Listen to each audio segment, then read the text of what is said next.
করো, উপার্জন করো, আর বিয়ে শাদী করে ঈমান আমল হেফাজত করো। এই রকম দুঃসাহসী বাপ এদেশে লাখে একটা পাওয়া যাবে কিনা সন্দেহ আছে, ঠিক কিনা বলেন? বাপ ঠিকই মসজিদে তাহাজ্জুদ পড়তেছে, বাড়িতে আল্লাহ কবুল করুক, আমিন, জোরে কোন আমিন। হবে, আগামী জেনারেশন বুঝে। বাপ ঘরে তাহাজ্জুদ পড়তেছে, আল্লাহর কাছে রোনাজারি করতেছে, পোলারে বিয়া দেয় না, পোলা গুনাহ করতেছে। যেই গুনাহ করতেছে তাহাজ্জুদ পড়তেছে ঠিক, কিন্তু তাহাজ্জুদ গুজারি বাবার আমলনামায় গুনাহ যোগ হচ্ছে কি হচ্ছে না? তাহলে আমি আমার যেই কথা বলার জন্য বললাম, একটা কন্যা যখন বাবার ঘরে বলে তার কোনো খরচ নাই, বরং বিবাহের সময় বাবা তার জন্য স্বর্ণ অলংকার, টাকা পয়সা, যত কিছু প্রয়োজন সব কিছু তার জন্য রাখে। এইবার মেয়েটার বিবাহ হবে, ছেলে যত যোগ্য হোক, যত টাকা পয়সাওয়ালা হোক, এক নাম্বার ওই মেয়েকে দেনমোহর দেওয়া লাগে কি লাগে না? দেনমোহরের হক ওই মেয়েটার বাবার না। এরপরে শুধু দেনমোহর দিলে হবে না, কবুল বলার আগে তার থেকে এই স্টেটমেন্ট নেওয়া হয় যে এই কন্যার যত রকমের মৌলিক চাহিদা আছে, খাদ্য, বস্ত্র, চিকিৎসা, বাসস্থান, তেল, সোনো, পাউডার, লিপস্টিক, কাপড়, শাড়ি, যা লাগে সব কিছুর খরচ বহন করার ব্যাপারে প্রতিশ্রুতি নেওয়া হয়। এরপরে তার বিবাহ বন্ধনে আবদ্ধ করা হয়। বাবার বাড়িতে আছে, খরচ আছে কোনো, আরো বাপ দিয়ে দিছে। এরপরে স্বামীর বাড়িতে গেল, বাড়ি যাওয়ার আগেই দেনমোহর হয়ে গেছে। এরপরে ওই বাড়িতে যাওয়ার পরে তার কোনো খরচ নাই, সব খরচ চালাবে কে? স্বামী। জীবন যদি স্বাভাবিক গতিতে চলে, স্বাভাবিক যেই গতি, এতে যদি চলে, আল্লাহ তাআলা এবার তাকে সন্তান দান করলেন, সন্তান দিয়েছে দুনিয়ায়, স্বামী দুনিয়া থেকে চলে গেল। এইবার সন্তানদের প্রতি আল্লাহ তাআলা স্পেশাল আয়াত নাজিল করে জানায় দিলেন, এই মায়ের শুধু মৌলিক চাহিদা পূরণ করলে হবে না রে সন্তান, এই মায়ের আরাম আয়েশের জন্য যদি স্পেশাল কিছু করতে হয়, গরম লাগে এসি লাগাতে হবে, শীত লাগে হিটার লাগাতে হবে, এক কথায় তার আরাম আয়েশের জন্য যত ব্যবস্থাপনা দরকার আল্লাহ তাআলা সন্তানের উপরে নির্দেশ দিয়ে দিয়েছে। হয়তো এই অবস্থাতেই তার দুনিয়া থেকে বিদায় হবে, কমপক্ষে এই 3 জায়গায় তার কোনো খরচ আছে? জোরে বলেন তো, খরচ নাই। অথচ বাপ মারা যাওয়ার সাথে সাথে বাবার সম্পদের একটা অংশের মালিক সে হয়ে গেছে, আবার বিয়ার আগে বাবার কাছ থেকে নিয়ে আসছে। এরপরে স্বামী মারা গেছে, স্বামীর একটা সম্পদের অংশে তার মালিকানা হয়ে গেছে। তার শুধু বাড়তেছে কিন্তু কোনো খরচ নাই। এজন্য ইসলাম নারীকে সম্পদের দিক দিয়ে ঠকায় নাই। আর আমার ছেলে যুবক ভাইরা বিয়ে করার আগে 5 বছর আগে পরিবারের পেছনে খরচ করা লাগে, ঠিক কিনা বলেন? এরপরে বিয়ে করতে গেলে দেনমোহরের খরচ, ওই যে পরের মেয়ে আনবে তাকে সারা জিন্দেগি খাওয়ানো, চিকিৎসা, এগুলার খরচ। এরপরে আল্লাহ সন্তান দিবে, সে জায়গায় খরচ। এরপরে দেখা যাবে মা বাবা বৃদ্ধ হয়ে গেছে, মেয়েদের উপরে খরচ করা ফরজ। খরচ করে কারা? তাহলে বলেন তো, আল্লাহ যে পুরুষরে নারীর দ্বিগুণ দিছে, এই দ্বিগুণ দিয়ে কি নারীকে ঠকায়া দিছে? সিদ্ধান্ত তো আল্লাহর। যদি যুক্তির আলোকে হতো তাইলে নারীরাও অর্ধেক পায় না, আরো কম পায়। কিন্তু সিদ্ধান্ত কার? আল্লাহ নারীদের সম্পদের দিক দিয়ে ঠকায় নাই। যাই হোক, কথা লম্বা হয়ে যাইতেছে। সম্পদ বন্টনের ক্ষেত্রে এখানেও আল্লাহ তাআলা ইনসাফ রক্ষা করেছেন, নারীদেরকে আল্লাহ ঠকান নাই।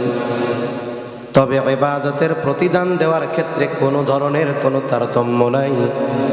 আল্লাহ তাআলা জানায় দেন, মান আমিলা সালিহাম মিন যাকারিন আও উনসা ওয়া হুয়া মুমিন। যেই নারী অথবা পুরুষ আমলে সালেহ করে, আমলে সালেহ, ওয়া হুয়া মুমিন, আর সে মুমিন, আল্লাহ তাআলা বলেন ওই ঈমানদার নারী আর পুরুষের নেক আমলের বদৌলতে আল্লাহ তাআলা তাদেরকে দুই ধরনের পুরস্কার প্রদান করবে। শুরুতে মুসলিম শরীফের যে হাদিসটা শুনেছিলাম যে ইমানদার যদি নেক আমল করে আল্লাহ তাআলা নেক আমলের প্রতিদান কিছু দুনিয়ায় দেন, আখিরাতে পরিপূর্ণ দিবেন। পুরস্কারও দুই ধরনের, কিছু দুনিয়ায় আর কিছু আখিরাতে। তবে শর্ত কি? নেক আমল তো আমলে সালেহ কখন হবে? এক নাম্বার শর্ত যখন তার ঈমান থাকবে। তাহলে আমল আল্লাহর কাছে কবুল হওয়ার জন্য, আমলের মাধ্যমে দুনিয়া আখিরাতে প্রতিদানের জন্য এক নাম্বার শর্ত শিরিক মুক্ত ঈমান। এক নম্বর শর্ত কি? জবান খুলে বলেন, শিরিক মুক্ত ঈমান। সাথে সাথে আর কয়েকটা বিষয় আছে, অল্প সময়ের মধ্যে কথা শেষ করবো ইনশাআল্লাহ। ঈমানের পরে যেই জিনিসটা ইবাদত কবুল হওয়ার জন্য দরকার সেটার নাম হলো ইখলাস। তার মানে আমি আপনি যেই আমল করব, ছোট হোক কিবা বড় হোক, বলেন তো কার খুশির জন্য, কাকে দেখানোর জন্য?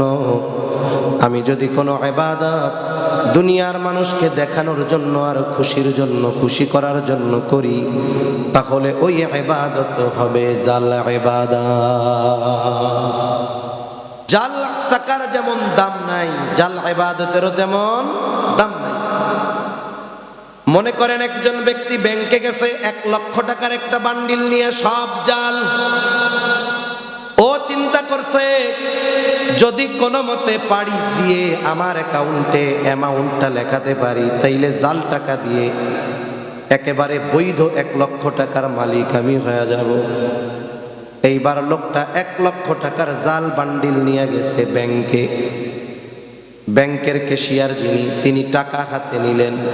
এখন টাকা গোনার জন্য মেশিন আছে না নাই? বলেন তো এই মেশিন শুধু টাকা গুনে নাকি জাল নোট হলেও বলে দেয়? জাল নোট হইলে টের পায় না? টের পায়। ঘুম আসতেছে নাকি? তাকবীর দেন, নারায়ে তাকবীর, নারায়ে তাকবীর, মাশাআল্লাহ। একটা টার্গেট দিয়ে দেয়, কারণ উদ্দেশ্যহীন চলা এটা মাইন্ডকে সেট আপ করা যায় না। যাদের সেট আপ করা সম্ভব, আমার ঘড়িতে 10টা 20 বাজে, 10টা 40, 20 মিনিট থাকা যাবে না ইনশাআল্লাহ? আমার ঘড়ির 10টা 40, ইনশাআল্লাহ আমি বয়ান শেষ করে দিব। ও 11টা 20, ও অনেক রাত, আমি তো 10টা 20 ভেবে বসে আছি। 10টা 20, 10টা 40 ইনশাআল্লাহ। 11টা 40 আবার বলতেছি, তার মানে ঘুম মনে হয় হুজুরেরই আইছে। এরপরে জাল নোট নিয়ে যখন গেছে, মেশিনে যখন দেয়, মেশিন সিগন্যাল কি দেয় যে নোট কিন্তু জাল। এইবার ক্যাশিয়ার পাশের জন্য ইশারা দিলেন, ও ভাই জাল কারবারির লোক আসছে, থানায় একটু খবর দেন। মুহূর্তের ভিতরে ফোর্স এসে হাজির। জাল টাকা বহনকারী যে তারে গ্রেফতার করা হলো। বলেন তো এই 1 লক্ষ টাকার জাল নোট এটা কি ব্যাংকের ভল্টে রাখা হবে নাকি নষ্ট করে ফেলা হবে? তাহলে এই জাল 1 লক্ষ টাকা বাতিল, সাথে সাথে এই নোট যে বহন করেছিল তার শাস্তি আছে না নাই? আমরা যে আমলগুলো করি, আমলগুলো যদি আল্লাহ ব্যতীত অন্য কারো জন্য হয়, এই আমলটাও হয়ে যায় জাল আমল। দেখতে যত চকচক করুক না কেন, আল্লাহর কাছে ওইটার কোনো দাম নাই। কিয়ামতের দিন আমি আপনি দুনিয়ায় যত আমল করেছি সব আমল আল্লাহর সামনে হাজির করা হবে। ওই যে টাকা গোনার মেশিনে দিলে যেমন জাল টাকা ধরা পড়ে যায়, আল্লাহর কুদরতি মেশিনে আমাদের সব ওই জাল আমলগুলো ধরা পড়ে যাবে। আল্লাহ তাআলা বলেন, ওয়াকাদিমনা ইলা মা আমিলু মিন আমালিন ফাজআলনাহু হাবাআম মানসুরা। আল্লাহ তাআলার সামনে আমাদের আমলগুলো হাজির করা হবে। যেই আমলগুলো আল্লাহর জন্য হয় নাই, আল্লাহ তাআলা বলেন আমি ওই আমলগুলোকে আল হাবাউল মানসুরে পরিণত করব। ফাজআলনাহু হাবাআম মানসুরা। আল হাবাউল মানসুর কাকে বলে? এটা হলো এমন ধূলিকণায় পরিণত করবে, নিশ্চিহ্ন করবে, এটা চোখে দেখা যাবে না, নিশ্চিহ্ন ধুলায় পরিণত করা হবে। আমাদের অনেকের হয়তো টিনের বাড়ি আছে, টিনের চাল, অনেক সময় যদি ঘর পুরান হয়ে যায়, টিনের উপরে লাগানো স্ক্রুপগুলো উঠে যায়, অটোমেটিক পড়ে যায়। চতুর্দিকে ঘর দরজা লাগানো, ঘরের মধ্যেও পরিষ্কার। যখন টিনের চালের উপরে সূর্যের আলো পড়ে, ওই ছিদ্রটা দিয়ে একটা আলো ঘরের মধ্যে ঢুকে।